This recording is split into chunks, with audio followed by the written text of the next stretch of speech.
नमस्कार. राजकीय नेत्यांना आणि देवेंद्र फडणवीस यांना शिव्या देणं जरांगे पाटील यांना चांगलंच महागात पडेल अशी सगळी शक्यता आता दिसत आहेत. कारण अधिवेशनामध्ये आज जरांगे यांच्या विरोधात एसआयटी चौकशी नेमण्याचे निर्देश जे आहेत ते अध्यक्ष राहुल नार्वेकर यांनी दिलेत आणि जोरदार गोंधळ मनोज जरांगे यांच्यावरून अधिवेशनात बघायला मिळाला. तो सगळा गोंधळ आपण बघणार आहोत.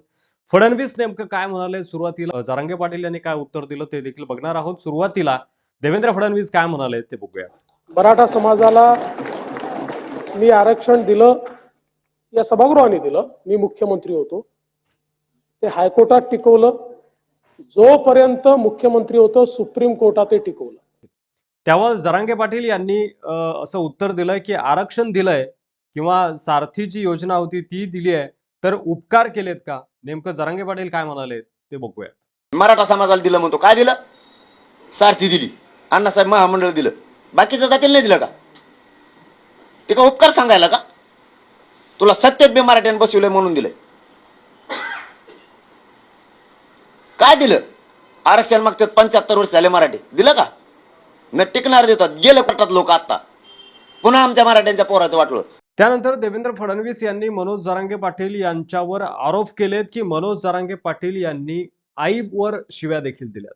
आपण छत्रपती शिवाजी महाराज यांचं नाव सांगतो, मात्र छत्रपती शिवाजी महाराजांचे संस्कार आपण पाळत नाहीत असा आरोप जो आहे तो देवेंद्र फडणवीस यांनी जरांगे पाटील यांच्यावर केलाय. अशीच आमची आई असती सुंदर रूपवती असं सांगून वापस पाठवणारे छत्रपती, आणि त्यांचं नाव घ्यायचं आणि लोकांच्या आया बहिणी काढायच्या. पण अध्यक्ष महोदय, माझी त्यांच्याबद्दल तक्रारच नाहीये. माझी तक्रारच नाही त्यांच्याबद्दल. खरं म्हणजे याच्या पाठीमागे कोण आहे, या सगळ्या प्रकरणामागे नेमकं कोण आहे ते मी शोधल्याशिवाय राहणार नाही असा प्रकारचा जो इशारा आहे तो देवेंद्र फडणवीस यांनी जरांगे पाटील यांना दिलाय. त्यावर जरांगे पाटलांनी असं उत्तर दिलंय तर मी मागे हटणार. आमच्या आया बहिणीच्या छाताडावर नाचलात, हा, गोळ्या घातल्यावरून तुम्ही. तवा नाही करे वाईट वाटलं? आज किती वाईट वाटलं? माझ्या आया बहिणीच्या मुंडक्यावर पाय दिले, वरून मारलं. 20-20 पोलीस हाणीत होता एका महिलेला. उचलून आपटीता का रे तुम्ही? इटाने हाणता डोक्यात त्यांच्या.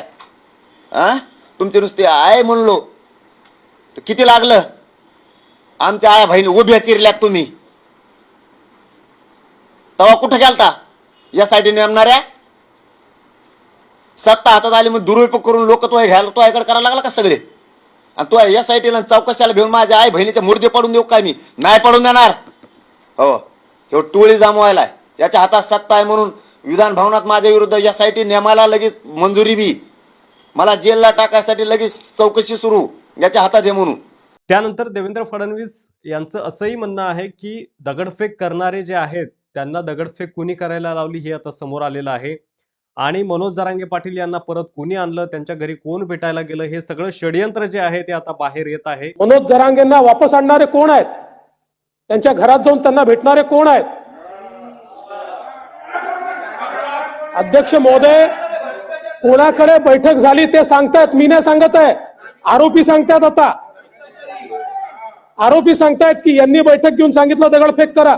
त्यानंतर देवेंद्र फडणवीस यांच्या या वक्तव्यावर जरांगे पाटील असं म्हणाले की आणि मी पवार साहेबाचंच नाही, प्रवीण दरेकर साहेबाचं नाही, मी कोणाचीच मदत घेतली नाही.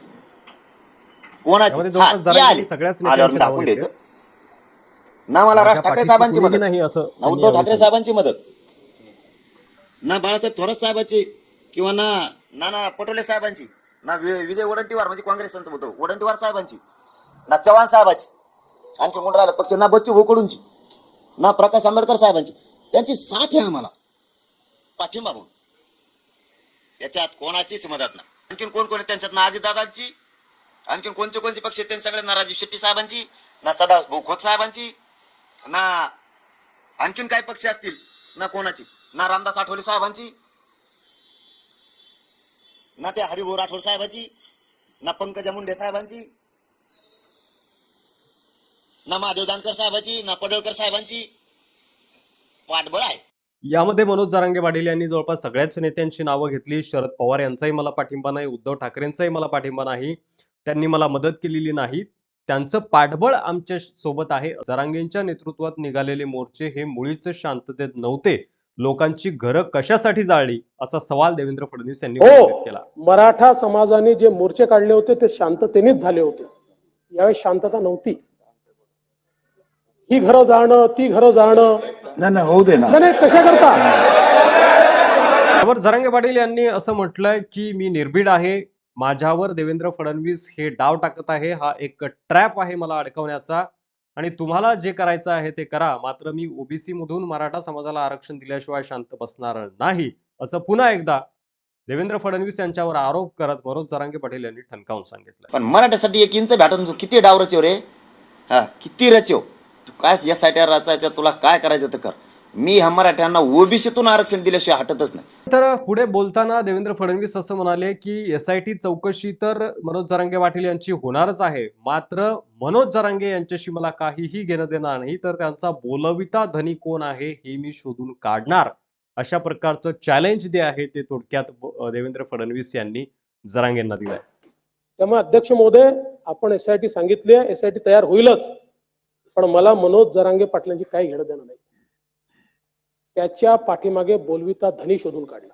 की एसआयटी चौकशीवर बोलताना मनोज जरांगे पाटील असं म्हणाले की एसआयटी चौकशी होत असेल तर चांगलीच गोष्ट आहे, मात्र त्यासोबत मंत्र्यांचीही चौकशी होऊ द्या, मला कोणतीही भीती नाही, फक्त अर्धवट चौकशी करू नका, माझं खरं जर असेल तर तुम्हाला देवेंद्र फडणवीस यांना जेलमध्ये टाकावं लागेल, असं प्रत्युत्तर जे आहे ते मनोज जरांगे पाटील यांनी फडणवीसांना दिलंय. आणि जर माझं सगळं खरं निघलं तर एसआयटीला मात्र देवेंद्र फडणवीसला जेलला टाकावं लागल. हा, यंत्रणा मात्र घटनेला धरून आणि कायद्याला धरून वापर. ती ईडी सारखे भेऊट दाखवून लोक मध्ये टाकायसारखे नका टाकू. तर अशा प्रकारे आज विधानसभेचं जे अर्थसंकल्पीय अधिवेशन सुरू आहे त्यामध्ये मनोज जरांगे यांचा विषय सुरुवातीलाच गाजला, थोडासा गोंधळही आपल्याला बघायला मिळाला. देवेंद्र फडणवीस, आशिष शेलार आणि इतरही काही नेते त्यामध्ये बोलले, मात्र खरे आरोप प्रत्यारोप जे झाले ते देवेंद्र फडणवीस यांच्याकडून झाले ते आपण बघितले. त्यावर मनोज जरांगे पाटील यांचं काय उत्तर होतं ते देखील आपण बघितलं.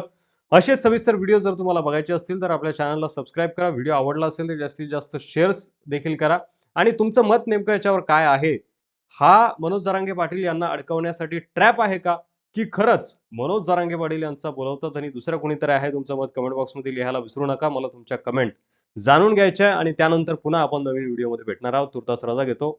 जय महाराष्ट्र.